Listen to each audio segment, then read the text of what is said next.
¿Qué tal? Hoy te hablaré con más detalle sobre el tema del beneficiario controlador en materia fiscal. Así que no te despegues de tu programa Consejero Empresarial, que en este momento comienza.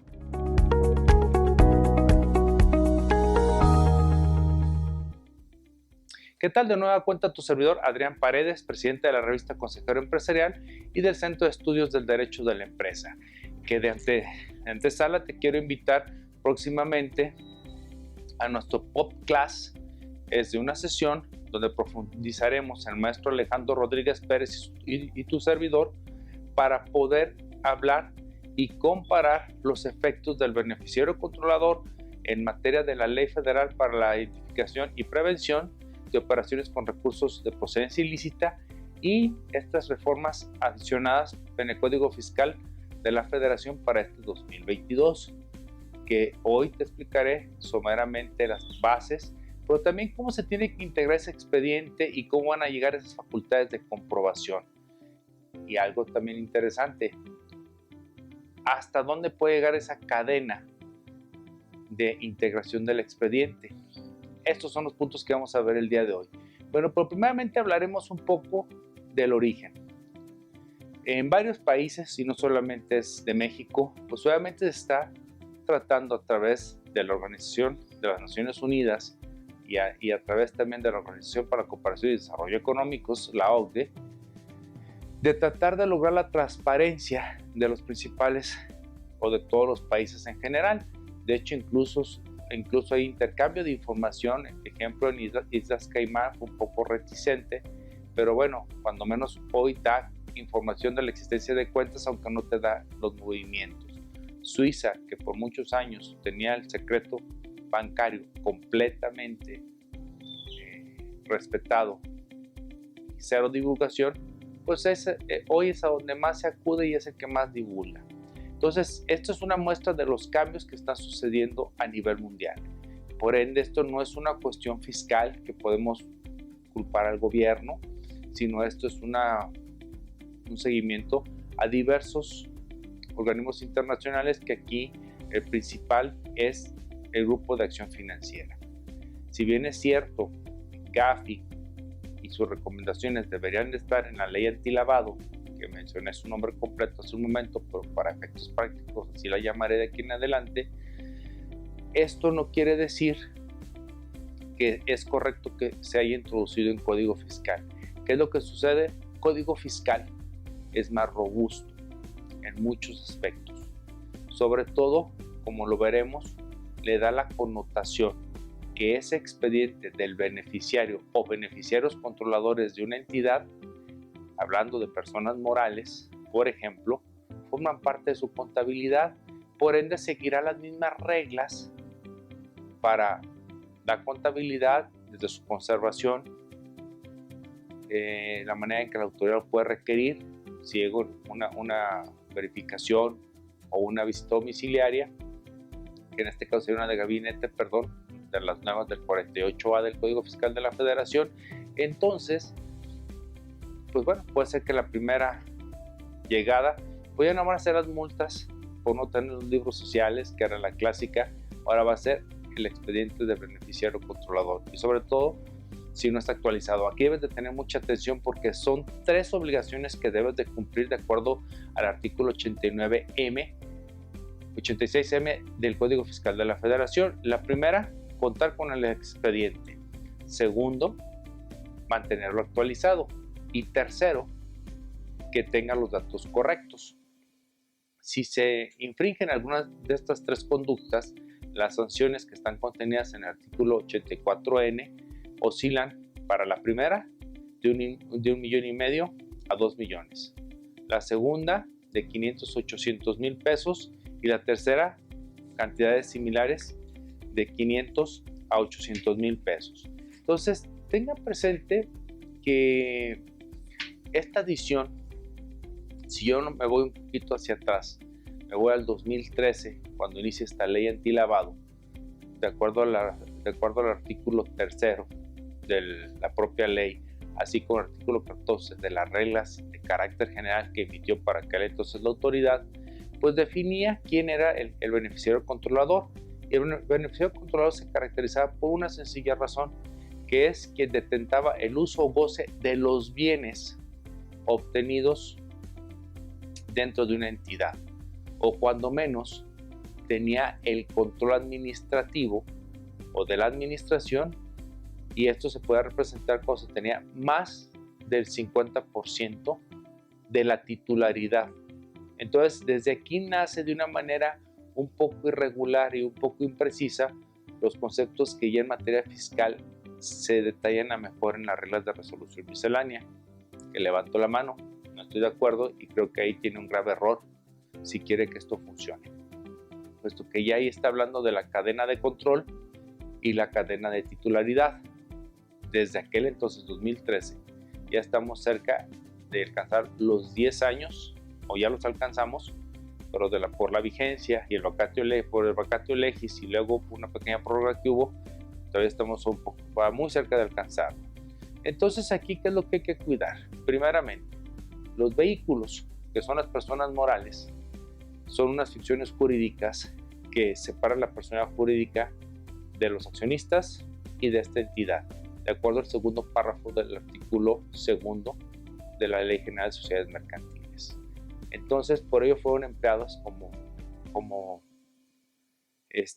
son empresas de cascarón que se crean con un simple sentido: tratar de eludir responsabilidades. Incluso hay criterios jurisprudenciales que te establecen que cuando es muy apabullante o en demasía la propiedad de un accionista frente al otro, es decir, un 99% frente a otro accionista del 1%, pues bueno, es muy claro quién detenta el control y pues obviamente o muy probablemente ese del 1% simplemente está por requisito legal de que se necesiten dos personas para constituir una sociedad. Estos son los temas que, ¿por qué las SAS nomás hasta los casi 6 millones con esta última actualización? ¿Por qué no las SA? Para que haya una separación también a entidades de mayor envergadura. 5 millones, ok, fue un comienzo, ya pasaron aproximadamente 6 años. Creo que ya la madurez que tenemos para poder tener sociedades unipersonales ya está dado. Si alguien lo hace con tintes de fraude, pues obviamente para eso está el sistema penal acusatorio. Entonces, que la autoridad haga su trabajo y mientras tanto nos dé más opciones para que no tengan que recurrir a ese testaferro, que es lo que busca evitar esta reforma. Entonces, haciendo un lado esto, pues bueno, debemos de tomar en consideración primeramente que en las recomendaciones GAFI se separan en dos, en las que son financieras y para actividades no financieras. Y aquí es donde entramos todos. Y por eso, y aquí es muy importante porque como lo veremos en las reglas de resolución miscelánea, también nos dice, al igual que en el artículo 32 BTER, que podemos consultar de manera, tener como referencia estas recomendaciones del Grupo de Acción Financiera. Y aquí es donde dices, a ver, si volteo a verlas, ya hay un cuestionamiento de aplicación jurídica y de la soberanía de nuestros ordenamientos. Pero también me deja una reflexión, sobre todo las acciones, las recomendaciones 23, 24 y 25. 23 para actividades profesionales no financieras y la 25 para fideicomisos. Y aquí es donde nace todo ese embrollo. Y aquí en la primera, en la 23, ya nos señala a abogados y a contadores como sujetos de atención para estar atendiendo estas recomendaciones en referencia a la recomendación 22, que habla de la debida diligencia de abogados, notarios, otros profesionistas jurídicos independientes y contadores cuando se disponen a realizar transacciones o realizan transacciones para sus clientes sobre las siguientes actividades: compra y venta de bienes inmuebles, administración de dinero, valores u otros activos del cliente, administración de cuentas bancarias de ahorro o de valores, organización de contribuciones para crear operación o administración de empresas, creación, operación o administración de personas jurídicas u otras estructuras jurídicas y compra-venta de entidades comerciales. Aquí me le va a dar sentido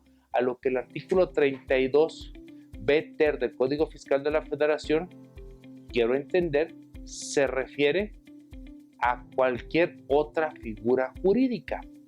Creo que aquí el legislador, si desde la iniciativa del 8 de septiembre de 2021 ya hacía referencia a estas recomendaciones, pues bueno, el concepto de otra figura lo hubiera acotado, pues como lo hace el Grupo de Acción Financiera. Si surge algo nuevo, se reforma y se genera un nuevo ordenamiento. Entonces, vamos al meollo del asunto, que es donde empieza a surgir todo este tema, ¿sí? Primeramente, voy a las recomendaciones 24 y 25. La 24 establece que los países deben tomar medidas para impedir el uso indebido de las personas jurídicas para el lavado de dinero o para el financiamiento del terrorismo. Dentro de estas medidas se establece el beneficiario final. Aquí, en materia de prevención del lavado de dinero, así se les denomina. En materia fiscal es el beneficiario controlador fiscal, por decirlo de alguna manera, como algunos otros autores ya también lo denominan. En la recomendación 25 se establece que se debe cumplir con lo anteriormente señalado, también tratándose de fideicomisos y otras estructuras, no figuras, estructuras jurídicas en relación con todas las personas que participen en ellas. Ok, dices, bueno, ya me está dejando un poquito en claro, por ello me remite de manera expresa a que acude a estas recomendaciones. Pero doy lectura al 32 B-ter. Las personas morales, es decir, todas, ¿sí? Y me voy al sentido, si quiero analizarlo de una manera armónica, pues al concepto que está en el Código Fiscal y en la Ley de Impuesto sobre la Renta y inclusive a los contratos de asociación en participación. Luego me habla de los sujetos que se involucran en un fideicomiso, la fiduciaria, fideicomitente o fideicomisario, en el caso de fideicomiso. Así como las partes contratantes, puedo asumir que se contrata un joint venture o un contrato de asociación en participación, o integrantes, en el caso de cualquier otra figura jurídica. Entonces aquí le faltó técnica, pero si yo recurro a las recomendaciones, puedo entender que son estructuras. Están obligadas a obtener y conservar como parte de su contabilidad. Esta es una remisión expresa donde todos los atributos y obligaciones de la contabilidad del artículo 28 del Código Fiscal se transmutan, o esto se lleva del 32 B-ter al 28 del Código Fiscal en todo lo que es el tratamiento, presentación como parte de la contabilidad, puesto que en cualquier momento la autoridad lo puede requerir. Aquí se hace algo diferente. Si específicamente te voy a requerir esto, me establece un procedimiento de ley, ¿sí?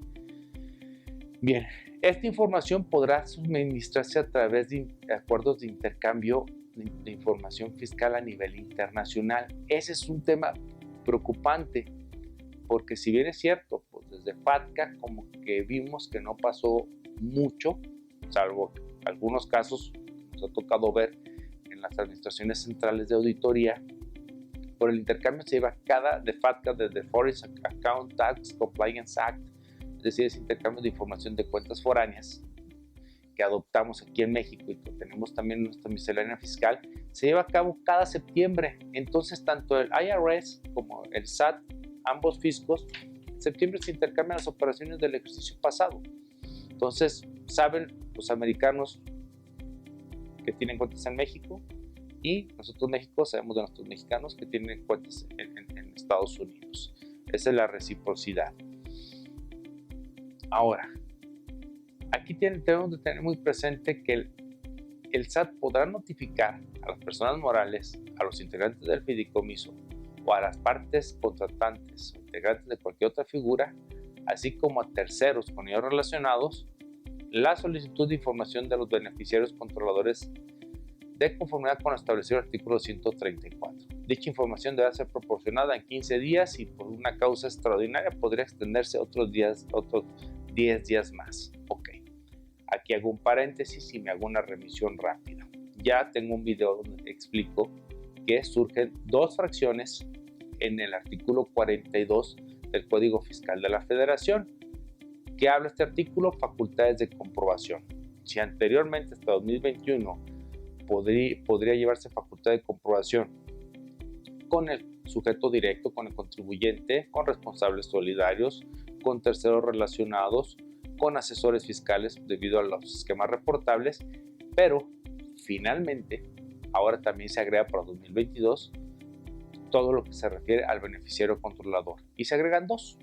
Entonces la fracción 12 es muy clarita, puede ser una verificación de las llamadas express, es decir, de las del artículo 49 del Código Fiscal de la Federación. Para hacerte un poquito de memoria, son aquellas con las que verificaban la expedición de comprobantes, que las bebidas alcohólicas tuvieran los marbetes, etcétera, etcétera. Ya se modifica y se ajusta el 49 en relación a esta fracción 12 para que tengan concordancia donde se habilite a una y la otra posibilite. Entonces, recordemos que ese tipo de facultades desde 1999 quedó sentado por los tribunales que no es necesario que se lleve a cabo un citatorio. Se entenderá con quien se encuentre enfrente o sea el encargado en el momento que llegue la autoridad fiscal. Tema muy delicado para este tipo de conductas que pueden entrañar sanciones muy elevadas. Ahora, el tema donde el gremio que creo que ha tenido más atención en esto han sido los fedatarios públicos. Aquí en la oficina tenemos varios clientes que son notarios y corredores, sobre todo amigos, pues que desde septiembre pues estaban con el pendiente. Establecimos la creación de manuales, que es lo que veremos en el top class, manuales muy prácticos, porque no solamente es observar y cumplir con esto. Ahorita, como van a ver, la regla 31822, dentro de lo que pide para identificar al beneficiario controlador, establece información de otros terceros que ya pueden involucrar, afectar obligaciones y cumplimientos en la Ley de Protección de Datos Personales, por decir el nombre corto. Dice, los notarios corredores y cualquier otra persona que intervengan en la formación o celebración de contratos o actos jurídicos que den lugar a la constitución de personas morales o celebración de fideicomisos o de cualquier otra figura jurídica. Bueno, queda claro, está acotado. Para los bancos, igualmente para todo el sistema financiero, también se tiene que generar, por ello lo de los manuales, para que tratándose de la información relativa a sus cuentas financieras, están obligados con motivo de su intervención a obtener la información para identificar a los beneficiarios controladores. Y bueno, finalmente, procederemos a hablar del 32B Quarter y ya miré las reglas de resolución para ir viendo intercambiando todo. Este artículo ya me establece que hay la posibilidad y solo existe la posibilidad de que el beneficiario controlador sea una persona física o un grupo de personas físicas. No hay de otra. De hecho, termina que en caso de que no la encuentres, ahorita les daré la sorpresa, pero te establece, dice, de tal manera que el párrafo tercero del artículo 32B ter establece la obligación para los notarios y corredores o cualquier otra persona que intervenga, entre paréntesis, abogados, contadores o cualquier asesor jurídico, de acuerdo a la recomendación, acuérdense, 22 y 23 de Gafi. Y me refiero a aquellas que son de las 40 recomendaciones y también toman en cuenta un poco la evaluación que se llevó a cabo entre este grupo y México, la evaluación mutua en enero de 2018. ¿Sí? Bueno, entonces el quarter que nos dice, bueno, tú me vas a identificar cuál es la persona física o grupo de personas físicas que están obteniendo el beneficio directo o indirecto y el uso, goce y disfrute de los bienes que pueden estar dentro de esta entidad. Entonces, aquí es donde dices, ok, puede ser directo, pues queda muy claro, somos 4 socios, uno de nosotros es accionista, es administrador general único, entonces tengo que tener identificado a 4 sujetos, repetido 1, a estos 4 como beneficiarios controladores, como grupo de personas físicas, pues son los que pueden tomar decisiones en la asamblea, hablando de lo que es el control y la titularidad. Y por otro lado, Si yo soy el administrador, también se me hará un expediente independiente o se me identificará que adicionalmente soy el administrador y ahí está un control contingente, ¿sí? Porque aquí viene un tema importante, ¿qué tal? Y es donde vienen los pactos de socios o acuerdos contractuales, donde para que se pueda celebrar a cabo una operación, se necesita que un tercero ajeno a nosotros cuatro valide la operación. Entonces, ¿quién es también será un beneficiario controlador? Esas son las dudas que nos queda, que ni las reglas lo dicen, ¿eh? Entonces,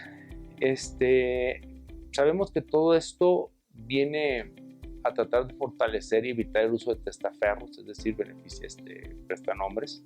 Pero bueno, te dice también que directa o indirectamente o de forma contingente ejerce el control. Se entiende por una persona física o grupo de personas físicas a través de su titularidad de valores por contrato, porque cualquier otro acto jurídico puede o pueden imponer decisiones a la asamblea. ¿Va? Dices, creo que es razonable porque aquí estamos hablando del tema del control. Ahora, lo que aquí es importante es que ya cambia el porcentaje. En la Ley Federal para la Identificación y Prevención de Operaciones con Recursos de Procedencia Ilícita es más de 50%. Aquí ya te dicen en el inciso A, pues imponer decisiones. Inciso B, mantener la titularidad de los derechos que permitan, directo o indirectamente, ejercer el voto respecto a más del 15% de capital social. Dices 15%, pues no puede tenerlo. ¿Qué tal si existe un acto jurídico llamado pacto de socios, donde hay una cláusula de sindicación o sindicalización de voto, donde ya está condicionado para determinadas tomas de control determinantes en la entidad, hecho a volar la imaginación? Y luego, inciso C, dirigir directa o indirectamente la administración, la estrategia o las principales políticas. Dices, ok, no hay ahí no tendría ninguna duda, ¿no? Ya ahí estamos hablando de un control de facto.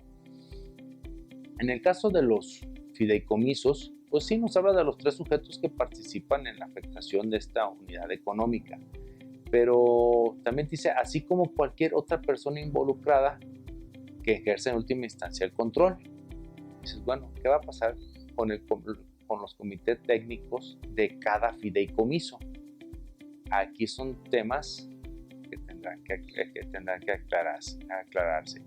Y lo que les decía, el último párrafo del 32b cuarter te señala, para la interpretación de lo dispuesto en este artículo, es decir, por supletoriedad, serán aplicables las recomendaciones emitidas por Gafi y por el Foro sobre la Transparencia e Intercambio de Información con fines fiscales organizado por la Organización para la Cooperación y Desarrollo Económicos, acorde a los estándares internacionales. Bueno, entonces, de acuerdo al artículo 69 del propio Código Fiscal de la Federación, pues bueno, es una posibilidad. Ahora, el 32b quinques, pues ya nomás nos habla de las personas morales, las personas de los fideicomisos, así como las partes contratantes, cuando hayan modificaciones en la identidad o participación de los beneficiarios controladores, las personas morales, las fiduciarias, fideicomitentes o fideicomisarios, en el caso de fideicomisos, así como las partes, deberán actualizar dicha información entre los 15 días naturales siguientes a la fecha que se ha suscitado la modificación. Y dices, bueno, ya por ahí te remite para variar, cláusula de habilitación para reglas de resolución miscelánea. Dices, bueno, ¿y cómo cómo vas a ver si actualicé dentro de los 15 días que sucedió? Pues tendré el acta y pues lo integraré. Ojo, pequeño story time. Resulta en una revisión que tuvimos del cumplimiento de provisión de dinero, en una de las carpetas, el cliente, donde identifica a sus clientes, puso una INE que no correspondía a la fecha de cuando se firmó ese contrato de préstamo, y pues bueno, nomás sí no la perdonó, la realidad, fue consciente el auditor y pues le dio risa porque pues uno siempre alega para defender, y pues lamentablemente, pues digo, afortunadamente sí nos dijo pues no pasa nada. Voy a pasar esto por alto. ¿Sí? Entonces tengan mucho cuidado, hay que integrarlo porque la vida no está garantizada, los documentos tampoco. Ahí en ese caso, ese sujeto se le perdió y solicitó una nueva INE y por eso había esa diferenciación y no tenía copias de la anterior, pero pues nadie se dio cuenta, pues, sacó copias, la entregó y lo guardó. Entonces hay que tener mucho cuidado que se integre en el momento como lo pide la ley. Regresando al artículo 32 BTER, cuando nos habla de que tienes que identificar, cuando sea de manera directa o indirecta, y sobre todo la indirecta, el control y la titularidad, tienes que seguirte la regla 28120, que te dice, cuando se trate de propiedad, bueno, tendrás que seguir la cadena de titularidad. Y ya de ahí vas a poder llegar a la propiedad y poder identificar el sujeto, es decir, son 4 personas físicas los accionistas, pero una persona moral, me voy a esa persona moral, escalo, veo, ok, personas físicas y ahí termino. Pero si vuelvo con otra persona moral ahí arriba, tengo que ir hacia arriba, hasta que llegue a personas físicas siempre. Y aquí volvemos. Es trabajo del gobierno también que nos proporcione esos elementos, porque si bien es cierto son públicos, no todos los registros tienen la funcionabilidad y la implementación. ¿Qué tal? Quizás en 2-5 años ya van a estar funcionando, pero mientras tanto ya tenemos esta obligación con altas sanciones. Y también se entiende por cadena de control, hablando del sentido indirecto de control, el supuesto que se ostente el control indirectamente a través de otras personas morales, fideicomisos o cualquier otra figura jurídica. Resalto, estructura jurídica, correcto. Pero el último párrafo de esta regla, que es la regla de los criterios para determinar la condición de beneficiario controlador de las personas morales, te dice, cuando no se identifique persona física alguna, es decir, que hayas agotado esas cadenas. Pero ¿cómo puedes decir hoy, hay una empresa aquí en Guadalajara, un socio es una persona moral en otro estado y ese estado no funciona en su registro público y no puede obtener la información o no la puede obtener? Pero cuando llega la autoridad a los 2 años y me lo requiere, ya se puede obtener. ¿Cómo acredito ese tema en el tiempo? Aquí es donde hay que acudir y platicar mucho con los fedatarios públicos para demostrar y acreditar esa imposibilidad práctica. Nadie está obligado a lo imposible, ¿sí? De acuerdo a uno de los principios del derecho, ¿no? Pero fíjense, este último párrafo de esta regla 28120 dice, cuando no se identifique persona física, y tengo que tener todos los elementos de que no lo pude identificar porque luego son extranjeras las entidades o las estructuras y complica todo el escenario. Dice, sin lugar a dudas, es el administrador general único o en su caso, si es colegiado, cada integrante del consejo de administración. O sea, todos los consejeros van a ser beneficiarios controladores. Entonces, digo, para empezar, yo no me preocuparía mucho en el sentido de decir, bueno, que me señalen como beneficiario controlador, pues que acrediten que tengo el beneficio o el uso goce, esa es otra acción, ¿sí? Pero ese es un tema que pues, a los consejeros nos va a llamar la atención y esto que estamos implementando con nuestros clientes para hacer esa conciencia en la persona. Ese mecanismos, la regla 28121, mecanismos para identificar, obtener y conservar la información actualizada sobre el beneficiario controlador. Bueno, aquí ya viene la reflexión de decir, bueno, ¿cómo y qué voy a identificar? Antes una credencial de lector, cuando se tenía con el pasaporte, hoy se hace una sofisticación, no abundo mucho, insisto, tenemos el podcast que lo van a ver en nuestras redes sociales, en TikTok o incluso en Facebook, en breve lo verán porque será en 15, más o menos en 15 días, no recuerdo qué día de abril va a ser. Pero, ¿cómo lo debes de integrar? Pues te dice de una manera fidedigna. Entonces, tienes que constatar, validar. Un fedatario público la tiene fácil por los sistemas que tiene.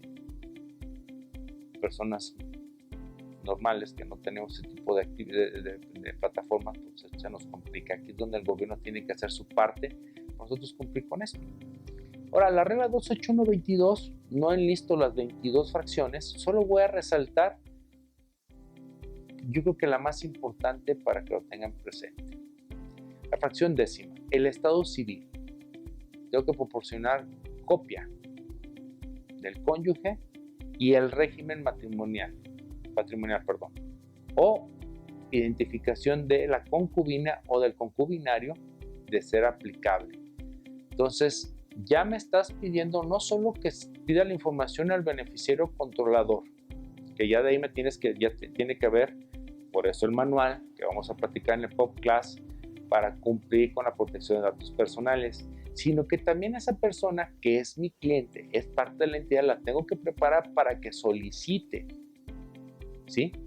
O si la va a solicitar igual la persona moral, bueno, pues el mismo formato sirve, pero aquí la cadena también de cumplimiento, pues participa su pareja, que es beneficiario controlador. Ese es un tema que deben de tener muy en cuenta. También el domicilio. Te dice que no solamente el fiscal, el domicilio particular. ¿Pero por qué? Esa es una sencilla razón. Ya, porque ahí dice. Pero bueno, es una regla. Y como sabemos, las reglas, cuando se extralimitan, pues del principio de reserva de ley, pues, bueno, daría pie a muchas cosas. Pero yo lo único que les diría es, hay que tratar de cumplir y evitarnos problemas. ¿Y se acuerdan que les platicaba del tema que cuando te encontrabas dentro de esa cadena, de esa trazabilidad, y llegabas a una entidad o estructura jurídica en el extranjero, esta misma regla te hace una acotación, te dice, en caso de que en la cadena de titularidad o la cadena de control aparezca alguna extranjera, pues hay que poner los datos que le identifiquen, ¿sí? País o jurisdicción de creación, constitución o registro, país o jurisdicción de residencia para efectos fiscales, clave de RFC o identificación fiscal y finalmente el domicilio fiscal. Bueno, ya de ahí nos soluciona un pequeño problema. Entonces, con esto daré por terminado. Llevamos media hora hablando de este tema, espero que sea de utilidad y pues los invito a nuestro PopClass, donde estaré en compañía del maestro Alejandro Rodríguez Pérez, quien tiene ya su certificación por la Unidad de Inteligencia Financiera, donde pues debatiremos estos puntos, cómo es el tema de la gestión del riesgo, cómo manualizar, cómo aplicar el enfoque basado a riesgos, porque de repente cuando son captadoras de inversión, ejemplo SAPIs, entonces tenemos que generar protocolos especializados, ¿sí? Y si ya tenemos aplicado compliance, entonces hay que abrir una nueva línea de proceso para que la entidad cumpla y satisfaga completamente el deber ser. Y acuérdense, deber ser un buen ciudadano corporativo. Y continuando con las facultades de comprobación que tiene la autoridad, también tenemos una nueva fracción de 13ª del artículo 42 del Código Fiscal de la Federación, en donde se establece la posibilidad de que se lleve a cabo una facultad más formal que la antecede, que se remite a la 49 del mismo Código Fiscal, es decir, la facultad expresa, sino que ahora esta apertura una facultad especializada para llevar a cabo el procedimiento de verificación de la integración de ese expediente. Por ello es muy importante que tengas ese cumplimiento. Y aquí es donde nace el artículo 48A, que es casi una copia del artículo 48, tratados de revisiones de gabinete. En este caso es lo mismo. Por este largo andamiaje y entrelazado y sobre todo el seguimiento de todos los involucrados hasta encontrar el beneficiario final, es por ello que la facultad express puede quedar corta. Bueno, por lo pronto quizás tardará un tiempo en que suceda, pero ve armando tus expedientes y recuerda nuestro PopClass, no te lo pierdas. Verá esta información y suscríbete a nuestro canal de Facebook en la fanpage de la revista Consejero Empresarial para que puedas estar viendo esto que viene.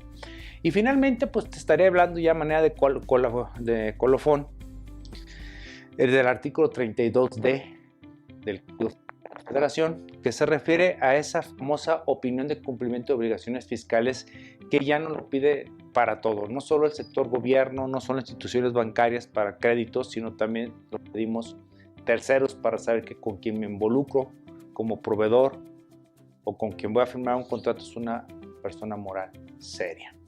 Entonces, te establece que se negará la entrega y se agrega una fracción que es la novena, donde dice a quienes incumplan con las obligaciones establecidas en los artículos 32b ter y 32b quinques del propio código. Es decir, esto va incluso a impactar tu reputación en el mundo fiscal cuando quieras relacionarte con terceros. Entonces, ten mucha atención. Y bien, pues con esto finalmente me despido. Abordaremos y profundizaremos más para efectos prácticos este tema en este podcast que los he estado insiste. Pero la única manera cuando estudias y aplicas la gestión de riesgo, hablando en términos de compliance, pues es generar precisamente políticas, protocolos, procesos, manuales, etc. Entonces, por ello, si este contenido te fue de utilidad y me estás viendo en Facebook, dame un like. Y número 2, si estás en YouTube, suscríbete a nuestro canal porque vamos a estar volviendo a subir en esta nueva época de Consejero Empresarial TV nuevos episodios. Y pues si te interesa recibirlos al instante cuando ya estén arriba, oprime la campanita. Y te agradezco tu tiempo. Me despido, soy Adrián Paredes. Nos vemos en la próxima. Chao.